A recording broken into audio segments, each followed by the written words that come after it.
신약성경 베드로후서 1장 3절에서 7절 말씀 우리 다 같이 한 목소리로 우리 봉독하도록 하겠습니다. 시작. 그의 기이한 능력으로 생명과 경건에 속한 모든 것을 우리에게 주셨으니 이는 자기의 영광과 덕으로서 우리를 부르신 이를 알므로 말미암음이라. 이로써 그 보배롭고 지극히 큰 약속을 우리에게 주사 이 약속으로 말미암아 너희가 정욕 때문에 세상에서 썩어질 것을 피하여 신성한 성품에 참여하는 자가 되게 하려 하셨느니라. 그러므로 너희가 더욱 힘써 너희 믿음의 덕을, 덕의 지식을, 지식의 절제를, 절제의 인내를, 인내의 경건을, 경건의 형제 우애를, 형제의 우애에 사랑을 더하라. 아멘. 네, 오늘 말씀은 최영상 교수님의 저서 우리 신적 선품과 거짓 가르침에 라는 책에서 상당 부분을 인용하였음을 먼저 알려드립니다. 오늘 베드로서 1장 3절 7절 말씀을 통해서 우리 믿음에서 사랑으로 라는 제목으로 함께 말씀을 나누고자 합니다. 우리 말씀을 나누는 가운데 우리가 어디든지 간에 내가 지금 하나님 앞에서 있음을 인식하고 또 하나님이 주시는 양식임을 우리가 믿는 마음으로 아멘으로 화답해 주시기를 바랍니다. 네. 자, 성경에는 약 30가지의 하나님의 이름이, 하나님의 성호를 우리에게 알려주고 있습니다. 그리고 이 하나님의 이 이름을 통해서 하나님은 어떤 분이신지 또한 우리에게 알려주고 있어요. 그래서 우리가 잘 아는 여호와 하나님은 스스로 계신 분, 또 엘로이 하나님은 나를 살피시는 하나님 등 이 하나님의 이름을 통해서 하나님이 어떤 분이신지를 우리에게 알려주고 있습니다. 이 30가지의 이름 중에 이제 유독 제 눈에 들어왔던 하나님의 그 이름 한 가지가 있었습니다. 그것은 바로 엘칸나 하나님이라는 이름입니다. 이 엘칸나 이름은 출애굽기 20장 5절에서 처음으로 소개가 됩니다. 우리 출애굽기 20장 5절 상반절 말씀을 우리 다 같이 한번 읽어보겠습니다. 시작. 그것들에게 절하지 말며 그것들을 섬기지 말라. 나 내 하나님 여호와는 질투하는 하나님인즉. 아멘. 이집트에서 나와 이 광야 시내산에서 십계명을 주셨는데 그 이 계명의 내용 중에 하나님은 질투하시는 분이다라고 우리에게 알려주고 있습니다. 언뜻 우리가 보기에는 하나님의 이름 또 하나님을 알려주시는 내용 가운데 다소 좀 의외인 하나님의 모습은 아닌가 생각이 듭니다. 그런데 이 질투에 대한 반대 개념을 가지고 우리가 이 하나님에 대해서 알아간다면, 이해한다면 이 엘칸나 하나님에 대해선 우리가 더 풍성한 은혜로 다가올 것입니다. 제가 이제 저희 아내를 이제 만나서 처음 싸웠던 일이 이제 지금도 되게 선명해요. 대부분 이제 이런 걸로 좀 싸우는 것 같은데, 사실 이제 싸웠다라고 얘기하기가 조금 이제 부끄러운 그런 내용이긴 합니다. 이제 연합수련회 이제 저는 스텝으로 참여했고 저희 와이프는 참가하는 교회 선생님으로 이제 왔었어요. 그래서 거기서 만났고, 이제 와이프를 만날 때 와이프와 친한 2명의 친구들도 이제 같이 이제 수련회에서 알게 되었습니다. 그래서 이제 여차저차하게 돼서 이제 저는 이제 저희 와이프와 연애를 하게 됐고, 또 이제 그렇게 이제 시간이 점점 이렇게 지나갈수록 이제 사랑하는 마음이 계속 쌓여가잖아요. 근데 이 2명의 친구들 중에 한 명이 남자 사람 친구였어요. 처음에는 이제 괜찮다. 괜찮은데, 괜찮은 거야 라고 스스로 다독였지만 계속해서 제 마음에는 이 질투 게이지가 자꾸 쌓여가는 거예요. 그러다 이제 이 게이지가 멈출 줄 모르고 계속해서 쌓아져 가다가 이제 어느 순간에 빵 하고 이제 터진 겁니다. 물론 지금은 그렇지가 않아요. 그때 이제 20대 초반, 20대 이제 중반으로 가고 있는 혈기왕성한 때였는데, 그 질투가 터졌을 때 지갑을 땅에 이제 막 던졌습니다. 지금 안 그래요. 오해하지 마시고. 지금은 안 그래요. 그런데 이게 얼마나 세게 던졌는지 신분증이 깨진 거예요. 여러분, 신분증 던져서 깨트리기 정말 힘들어요. 딱지치기 하는 것도 아니고, 근데 그만큼 제 안에 질투가 이제 확 커졌다는 거죠. 근데 반대로 말하면 무슨 의미겠어요? 이게 제 와이프를 그만큼 사랑한다는 거겠죠. 질투의 반대는 여러분 사랑입니다. 질투는 반드시 이 사랑이 전제돼야만 가능한 거예요. 그래서 우리가 질투하는 만큼 그 이상으로 사랑한다고 이야기를 하는 겁니다. 그래서 이 엘칸나 하나님, 질투하시는 하나님이라는 이 하나님에 대한 의미는 하나님께서 모든 것을 다해서 사랑하시는 하나님. 조금 더 원문으로 직역하자면 하나님께서 지으신 이 모든 피조물들이 모든 것을 다해서 하나님을 사랑해야만 하는 그 사랑의 권리를 하나님은 반드시 찾으신다는 것입니다. 하나님 자신에게는 이 사랑이라는 전제 조건을 통해서 하나님을 사랑하지 않음에 대한 이 질투를 하시지만, 반대로 우리 사람의 입장에서는, 피조물의 입장에서는 이 사랑이라는 전제 조건으로 우리가 하나님께로부터 만들어졌음을 또 시사하는 하나님의 이름입니다.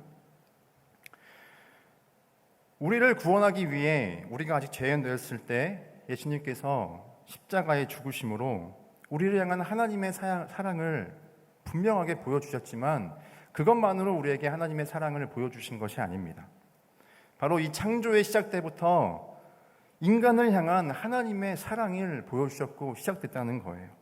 그래서 심히 좋았더라, 또 하나님이 지으신 모든 이 만물들을 다스리게 하는 통치 대리자로서 이 창조 사역의 중심에 이 인간을 향한 하나님의 관계는 사랑 말고는 다른 그 무엇으로도 표현할 수 없는 것입니다. 여러분, 그래서 우리가 기독교를 바로 사랑의 종교라고 얘기를 하고 있습니다. 예수 그리스도를 통해서 이 희생과 헌신의 사랑도 있지만, 우리가 결코 간과해서 안 되는 사랑은 바로 우리를 향해 하나님의 형상을 담도록 지으신 바로 이 하나님의 사랑인 것입니다. 자, 그러면 여기서 우리는 한 가지 질문이 생길 수가 있어요. 하나님의 형상을 따라 담도록 우리가 지었기 때문에 그럼 사람은 하나님처럼 될 수 있는가? 여러분, 결코 그럴 수 없습니다. 가령 내일 아침에 이제 해가 쨍쨍하게 떴다고 한번 생각을 해봅시다. 그래서 여러분들이 거울을 들고 밖에 나갔어요. 그래서 그 해를 향해 거울을 댔을 때 거울이 빛을 비춘다고 해서 해가 될 수 있을까요? 결코 그럴 수 없습니다.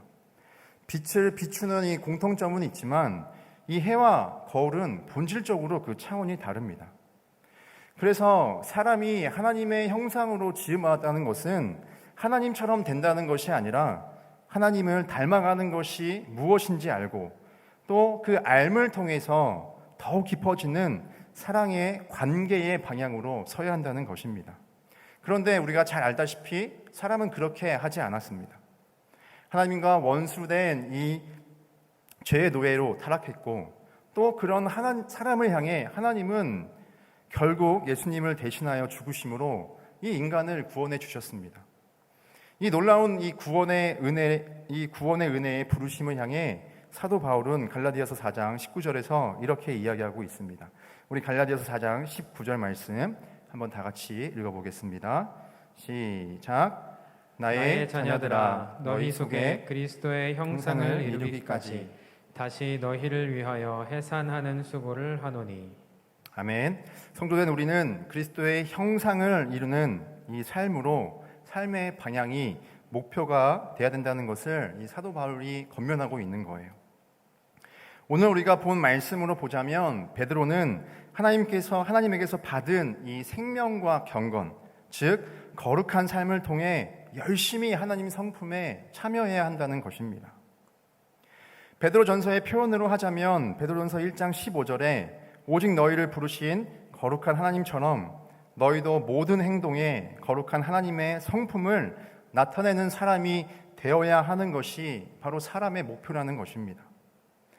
죄인된 사람을 구원하시고 이 하나님의 성품을 담는 이 삶의 목표의 분명한 목적은 우리가 소망하고 있는 하나님 나라에서 그 나라에 들어가서 살기에 합당한 체질과 이 성품의 구조를 갖추기 위함입니다. 그래서 결국 하나님을 알아야 하고 이 아는 것에 힘써야 한다는 거예요. 그래서 베드로후서 1장 2절, 3절, 8절에 세 번에 걸쳐서 예수님을 알므로 또 부르신 이를 알므로 우리 주 예수 그리스도를 알기에 게으르지 말고 힘써 알아야 함을 강조하고 있습니다. 여기서 안다는 것은 단순히 지적인 의미로 그 알미 아닙니다.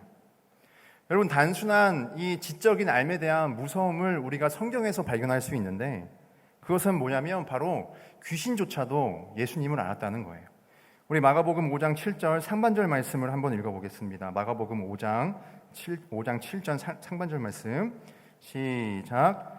큰 소리로 부르짖어 이르되 지극히 높으신 하나님의 아들 예수여 나와 당신이 무슨 상관이 있나이까. 광야에서 시험을 받으시는 예수님을 향해 사단도 내가 만일 하나님의 아들이어든 돌이 떡이 되게 하라 시험을 합니다. 다시 말하면 하나님을 대적하는 이 사단과 귀신이 예수님을 정확히 알았다는 거예요. 귀신과 사단이 예수님을 아는 것과 또 우리 기독교 신앙 고백의 뿌리라고 할 수 있는 이 베드로의 고백을 보면 주는 그리스도시요 살아계신 하나님의 아들입니다 라는 이 고백과 동일합니다. 여러분, 그렇다면 이 어떤 차이가 있는 것일까요?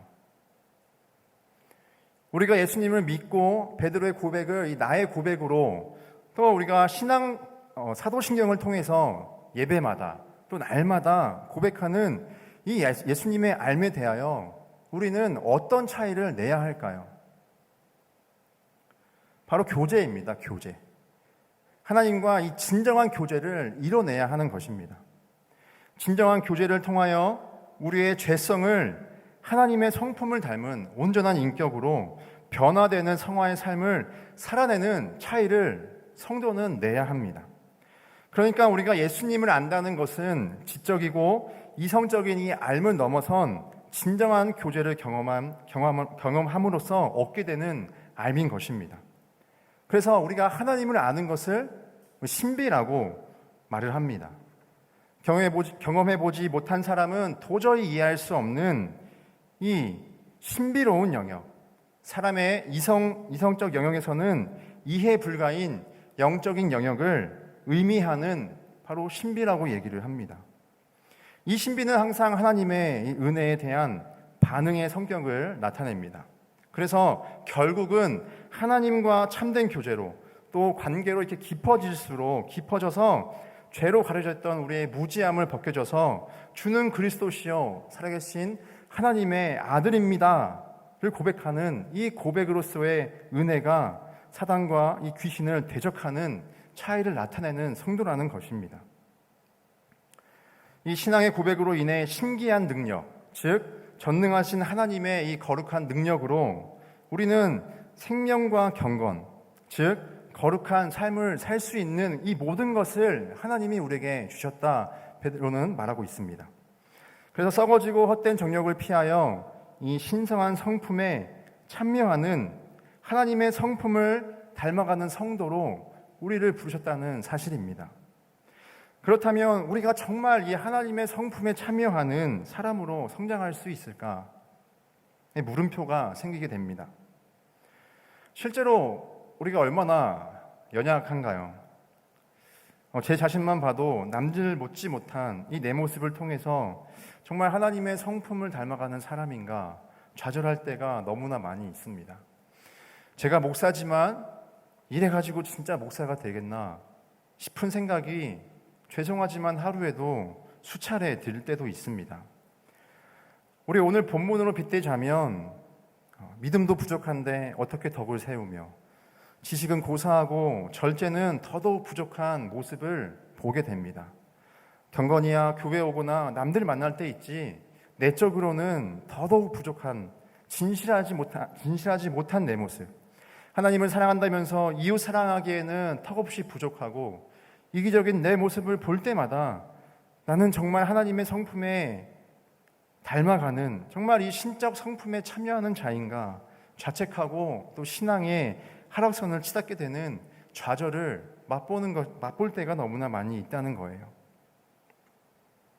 이러한 자신의 연약한 모습 앞에 이 사도 베드로는 부르심 받은 성도는 신적 성품에 하나님을 닮은 이 성품에 참여해야 되고 또 참여자일 수밖에 없고 반드시 참여해야 됨을 닮아가야 함을 이야기하고 있습니다. 왜냐하면 부르심을 받은 성도는 하나님을 닮을 수 있는 그 모든 것을 이미 그 마음 가운데, 우리 마음 가운데 주셨기 때문입니다. 예수님을 나의 구주로 고백한 모든 성도에게 하나님에게로부터 이미 생명과 경건에 속한 그 모든 것을 주셨습니다. 그러니까 우리가 하나님의 성품으로 닮아 살아가는 이 성도의 정체성을 이루지 못할 그런 일은 전혀 없음을 사도 베드로가 이 말씀에서 우리에게 강조하고 있는 것입니다. 4절에 신성한 성품에 참여하는 자가 되게 하려 하셨느니라.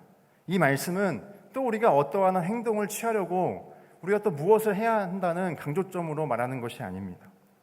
성도는 이미 생명과 경건에 거룩한 삶에 참여된 자, 썩어질 것과 더러운 것과 영원하지 못한 이 상태에서 썩지 않고 더럽지 않고 쇠하지 않는 이 유업을 얻은 산 소망에 이미 참여된 상태임을 강조하고 있는 것입니다.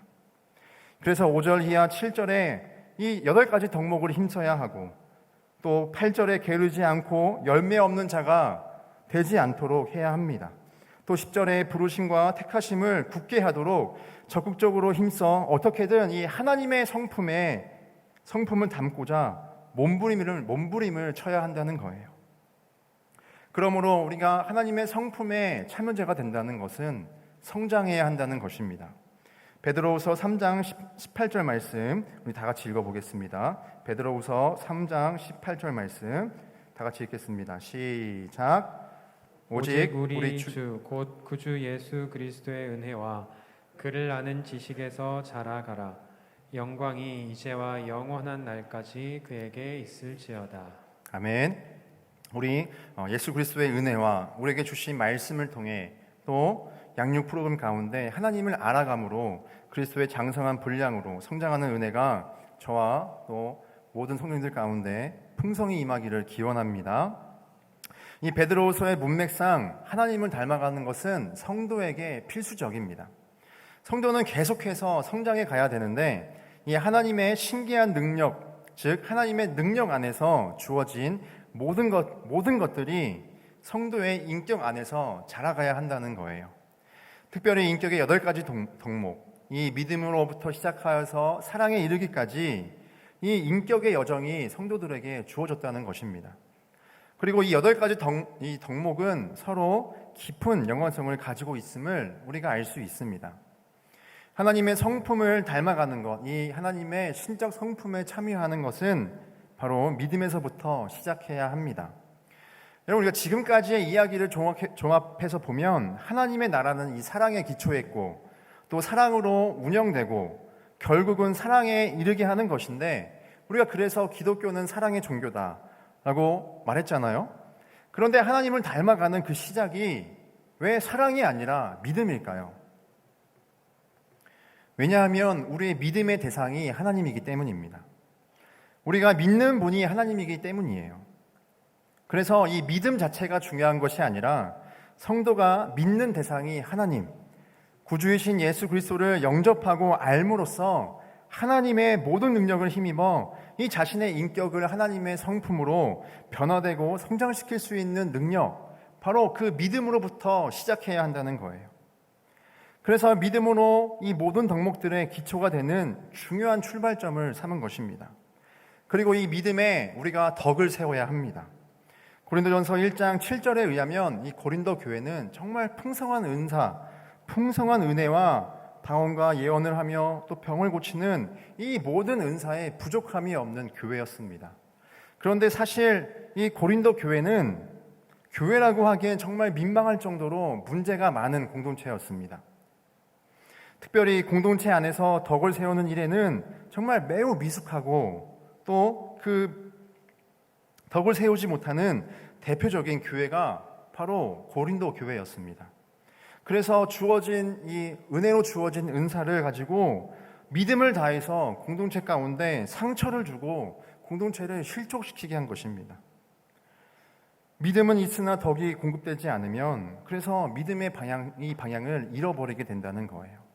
사실 우리가 교회 안에서 이 대다수의 상처받는 것도 덕이 되지 못하는 이 모습 때문이지 않습니까? 교회뿐만이 아니라 이제는 세상 속에서도 믿음을 가지고 덕을 세우지 못하는 교회를 통하여 상처받게 되는 모습을 보게 됩니다. 그러니 이 신앙의 덕은 세상에서 말하는 도덕과 윤리적인 측면도 맞물려 있지만 하나님과 예수 그리스도를 믿는 믿음으로 공동체와 이웃 간에 대하는 태도입니다. 덕을 세움으로써 믿음을 다하여 서로를 온전히 세워주고자 하는 이 선한 행실. 그래서 하나님도 우리를 부르실 때 그의 영광과 또 덕으로서 우리를 부르셨습니다. 믿음을 가지고 이 선한 행실을 통해 덕을 세우는 이것이 점점 어려워지는 세대인 것 같아요. 그래서 우리가 다양한 관계 속에 또 이 다양한 환경 속에서 분별하여 대처할 수 있는 지식을 더하여야 합니다. 언제나 이 하나님의 사랑 안에서 하나님의 말씀을 실천하는 이 지혜가 우리에게 절실하게 필요한 것입니다. 그런데 이 지식은 언제나 통제가 되어야 합니다. 그렇지 않으면 우리가 성경에서 보는 것처럼 바리새인들이나 혹은 이 거짓 교사들 같이 복음에 의한 지식이 아니라 왜곡되어 무절제한 탐욕과 또 방탄으로 변질되니 이 지식에는 우리가 반드시 절제를 더해야 합니다. 절제는 믿음으로 덕을 세우는 지식을 사용하는 방향을 정하고 또 그 방향으로 나아갈 수 있는 통제력을 발휘합니다. 여러분, 그런 의미에서 제가 생각하는 이 30, 40대의 거룩한 특성은 절제라고 생각이 듭니다. 먹고 살 걱정, 또 끝없는 이 육아로 인해서 생활의 모든 신경을 빼앗겨 버렸습니다. 내가 없는 이 하루하루의 시간 속에서 어떻게 해서든지 절제하고 또 절제하여 예비하기 위해 고군분투하는 모습. 비록 우리가 10대, 20대처럼 혈기왕성하게 정말 활활 타오르는 이 열정의 모습은 없을지라도 어떻게 해서든지 예배하기 위해 절제하고 이 시간을 아끼는 마음, 그 마음 자체가 하나님이 기뻐하시는 모습임을 기억하시기를 바랍니다. 절제는 이 지식을 올바르게 사용하는 힘입니다. 사도 바울이 이 우상에게 바친 제물에 대해서 이 제물을 먹는 것에 대하여 신앙의 자유에 관련해서 아무런 문제가 없다고 말했습니다. 그런데 이 우상 제물을 먹는 것을 통하여 믿음이 연약한 형제가 실족한다면 먹지 말아야 한다고 이야기를 합니다. 그러니까 그렇게 해도 되지만 교회의 덕을 위해요. 또 이웃을 위하여서 그리스도인으로서 그렇게 해서는 안 되는 일, 혹은 반대로 하지 않아도 되지만 때로는 덕을 세우기 위하여 사랑 안에서 꼭 해야 하는 일은 지식의 절제가 있어야 가능하다는 것입니다. 이 절제에는 반드시 수반되어야 할 것이 있는데 그것이 바로 인내입니다. 우리 다른 덕목도 중요하지만 이 인내는 믿음의 삶에 있어서 너무나 중요합니다.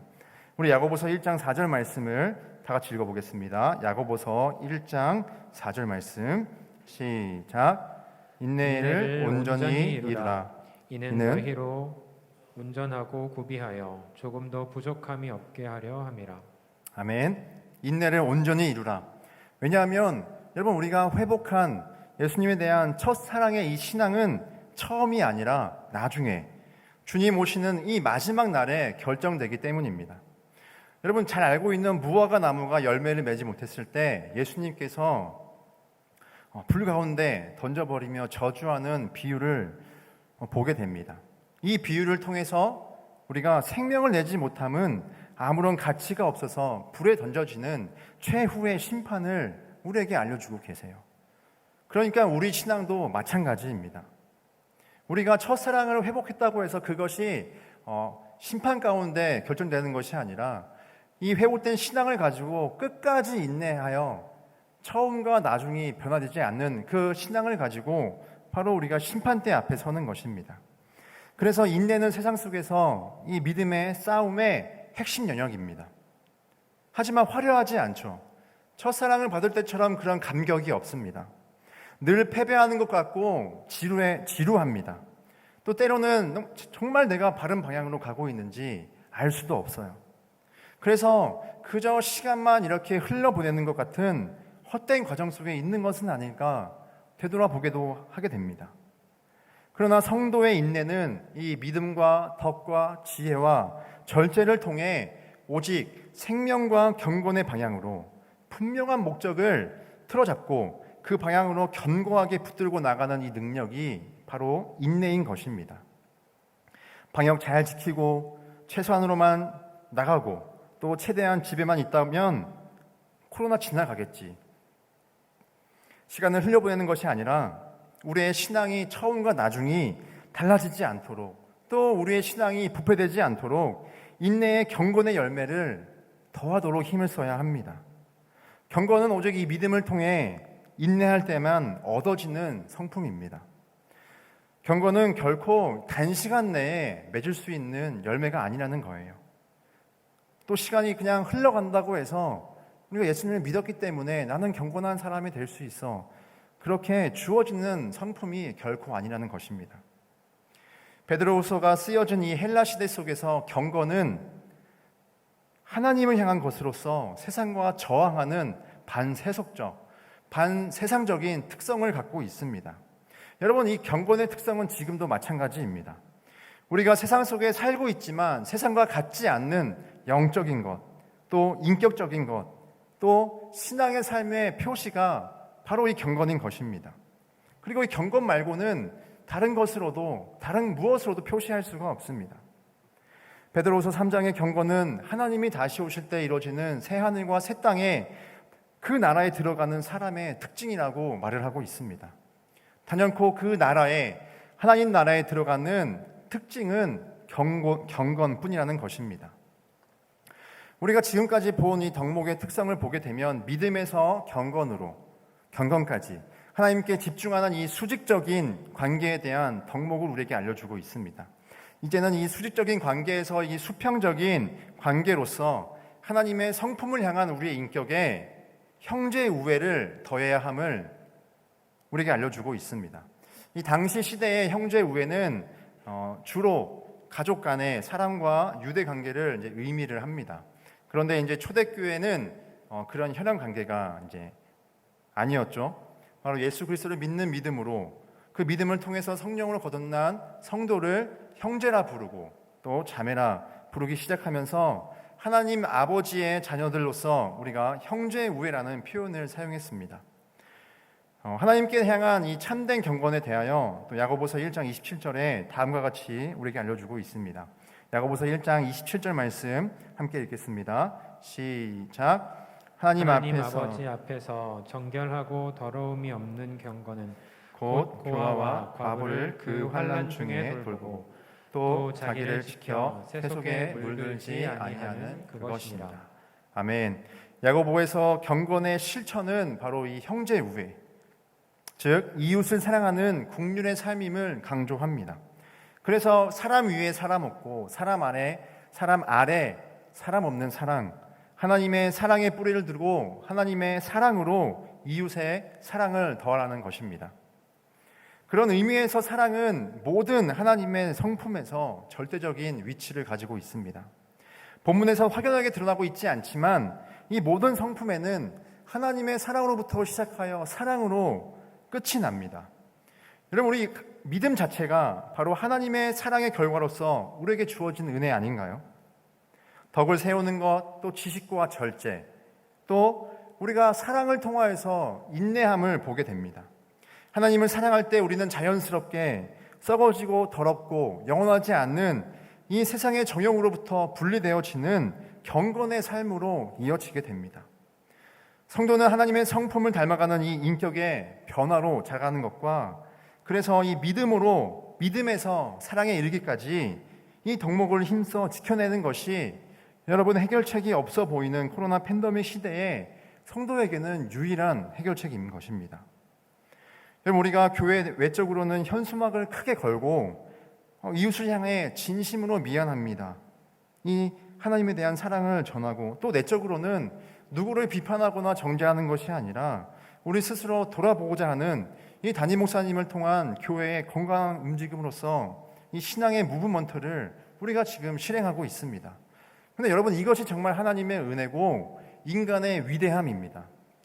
우리가 역사의 흐름을 보게 되면 항상 위기 속에 인간은 스스로 자신들을 되돌아보고 반성하여 내가 처한 상황의 본질은 무엇인지 돌아보는 능력을 발휘하였습니다. 여러분, 그래서 우리가 아시아의 역사만 보더라도 중국의 춘추 전국 시대에 위대한 현인들이 다 등장하지 않습니까? 여러분, 성경에도 마찬가지죠. 이스라엘이 바벨론의 포로로 끌려갔을 때 더 이상 희망이 없고 이스라엘 역사 가운데 가장 어두운 시기 속에 이사야 53장 고난받는 종의 노래가 등장합니다. 그가 찔림은 우리의 허물 때문이요 그가 상함은 우리의 죄악 때문이라. 그가 징계를 받음으로 우리가 평안을 누리고 그가 채찍에 맞음으로 우리가 나음을 받는다는 인간의 사고나 논리로는 이해할 수 없는 초월적인 하나님의 말씀의 대목들이 바로 이 위기 속에 등장한 것입니다. 여러분, 그래서 우리는 되돌아봐야 하는 것입니다. 그저 작년이 참 좋았는데 빨리 이 코로나가 지나가서 전과 같이 돌아가야 하는데 하는 그런 비판으로 우리의 삶을 돌아보는 것이 아니라 이 위기 속에서 그동안 우리는 어떻게 살아왔는지, 또 어떤 방식을 가지고 살아왔는지 되돌아보고 말씀에 비추어서 오늘 본문으로 빗대자면 하나님의 성품을 닮은 참여자로서 살아왔는지 확인하는 좋은 기회로 삼아야 하는 것입니다. 사랑하는 성도님들, 또 온라인으로 참여하고 있는 성도님들, 우리는 역사책에서만 봐왔던 이 시대의 전환을 코로나19라는 바이러스를 통해서 어쩔 수 없이 문명적 전환으로 우리에게 요구하는 시대에 살고 있습니다.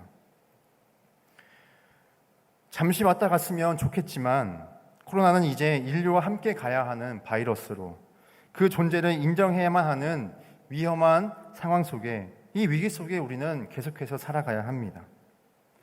어느 신앙의 영역에서는 이것은 분명 하나님의 심판이다 라고 이야기합니다. 또 어느 영역에서는 이것을 하나님의 심판으로 우리가 바라봐서는 안 된다 라고 이야기를 합니다.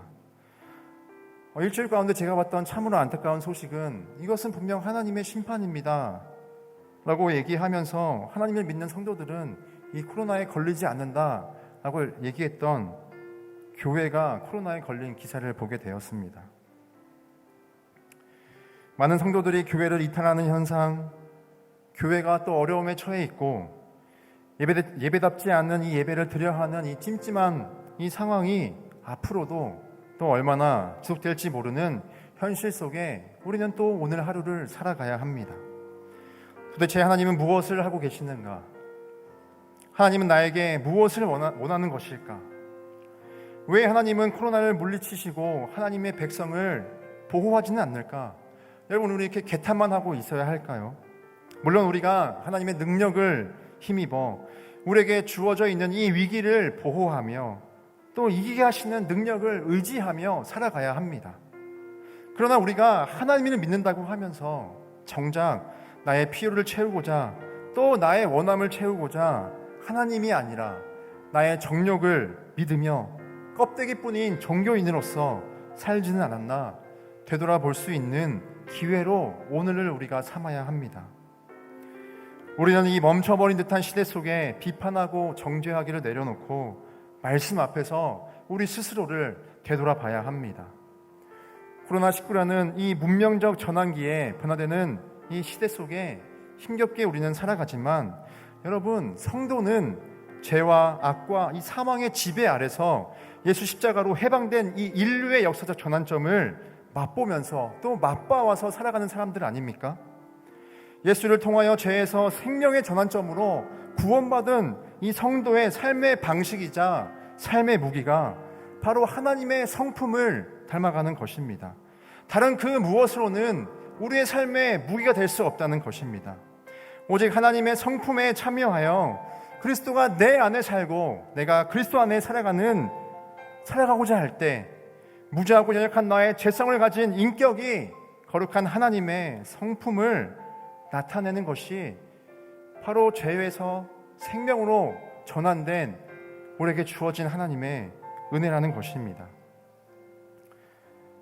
내가 하는 작은 행동, 조그만한 공원, 또 이 조용한 몸짓으로 과연 하나님의 성품을 드러낸다고 과연 달라질까? 변화되는 것은 있을까?